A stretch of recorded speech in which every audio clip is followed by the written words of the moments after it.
Hello, everyone, and welcome again to another Teacher Joseph podcast. Today, we're going to look at the subject of fear in language learning. Let me just give you a quick example of what I mean by that. Last week, a lady booked a lesson with me, and one of her biggest difficulties was that she felt unaffirmed and disconnected. The story is that she lived with her husband and children, and she was learning English for work. In between cooking, cleaning, and trying to run a home, she was trying to learn. She really got a feeling that her husband just didn't care. Her children were going to an English school, and they were largely unaffirming. And I realized that because they hadn't created a safe space for her to express her English, she had become withdrawn. And this is more common than you think. We expect to be affirmed by our families, wives and husbands. We expect to be somehow understood about our motives, ambitions, principles. But in reality, this is very rarely the case. With this particular woman, she felt that she didn't have any kind of safe environment to practice her English. My answer to that is that she had to work to overcome the fear. That's not really directly related to getting into a grammar book, but it is more about building confidence and being affirmed so that she can speak with confidence. Being afraid to speak in front of your husband, wife, or children, that they might laugh or they might somehow try to rob her of her energy, is a very sad state of affairs. But sadly, this is the world we live. When you reveal something to anyone, whether that's learning a new language or pursuing a new interest, there seems to be an opinion that comes up that you're about to fail. That opinion does not necessarily come from the people themselves. It might even come from the learner. But whatever happens, there is an opinion, not a person, which tries to argue its way in that somehow you're worthless or that you simply can't learn. If this seems to be coming from a family member or a child, it may be an opinion they hold, or it might just be the learner's perception of an opinion that's there. But whatever way it works, it really has to be overcome. How do we do that? Do we face it head on? Do we challenge our family members?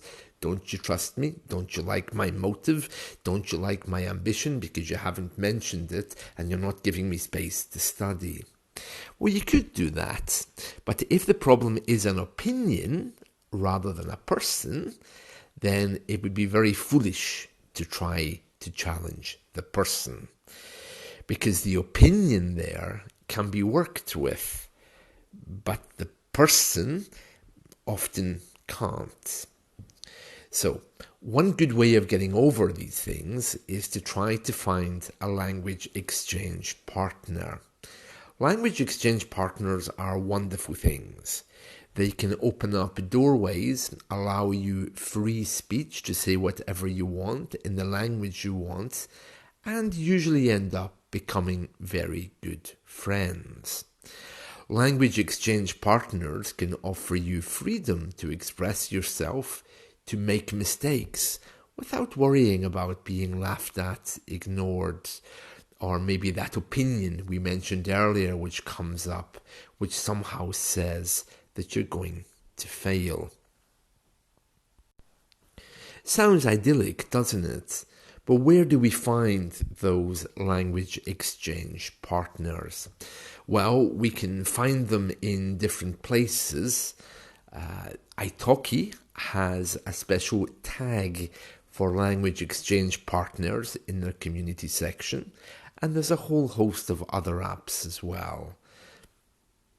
HelloTalk, Tandem, the list just is endless. Depending on which country you're in, you might have to do some shopping around because, of course, some countries are very open and others are not. And it's the very same with language exchange apps. They also can be very open, but a few of them in recent years have started to become quite political. Language exchange partners are very good because you're both on the same level. Someone's learning your language and is just as terrified as you are in making mistakes. Then there's you. If you get your language exchange partner on the same level, if you find one who's perhaps at your level of English, it becomes much easier. Let's look at a few do's and don'ts of language exchange partners. Number 1, your language exchange partner is not your teacher, and you should not expect them to be the be-all and end-all knowledge of everything English. It would put too much pressure on the person.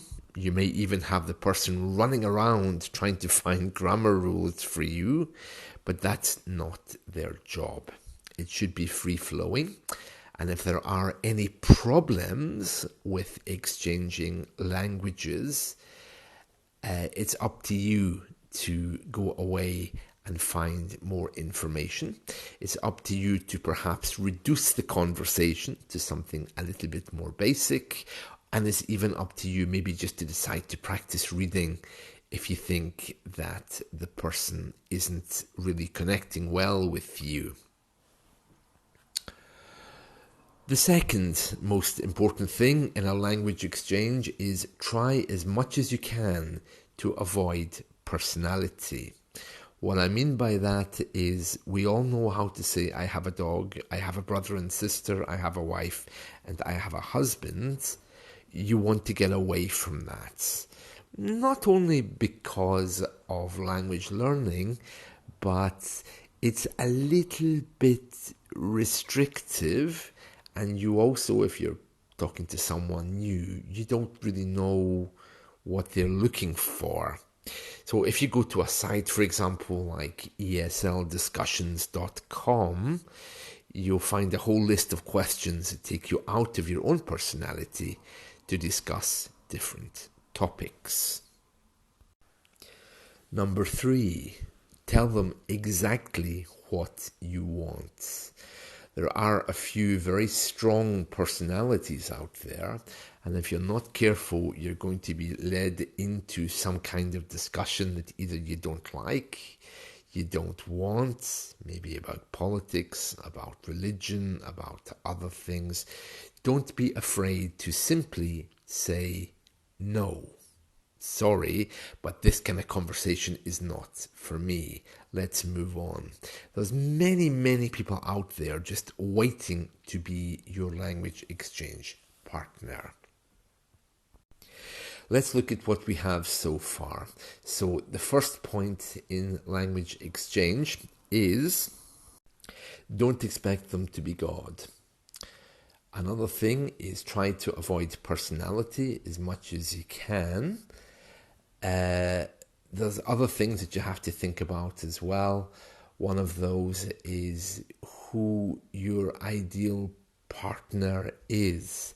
And one thing you shouldn't do is just look at the photo and say, oh, that person looks attractive, I'll go for him or her. That is such a wrong idea and wrong way to do things.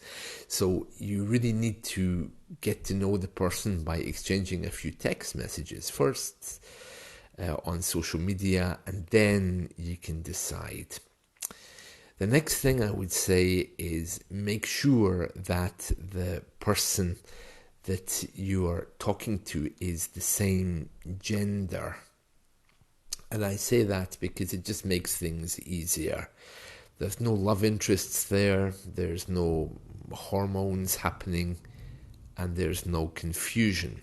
So I think that would be an absolutely perfect thing to think about.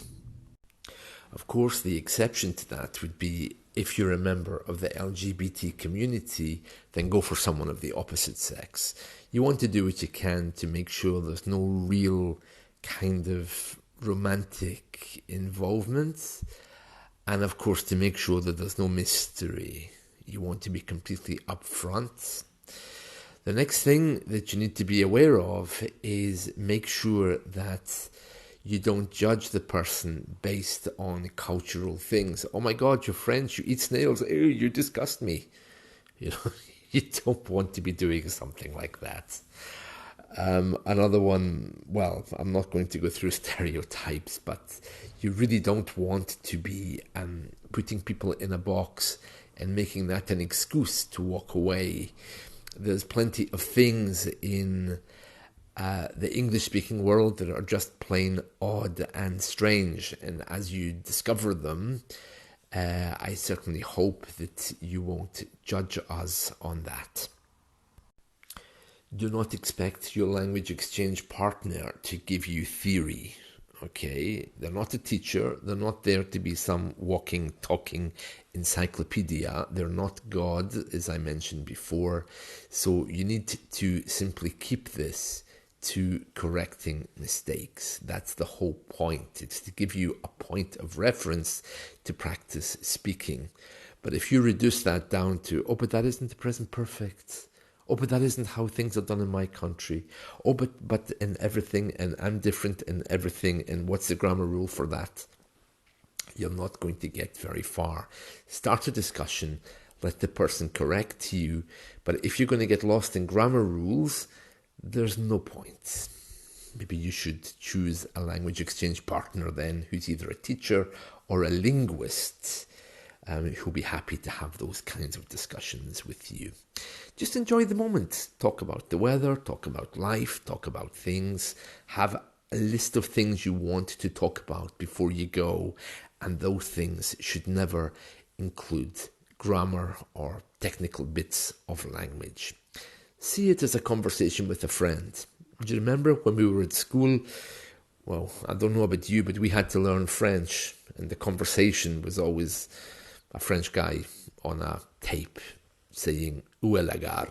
And then you had to repeat it. It's stuff like that. Okay, keep it as simple and funny.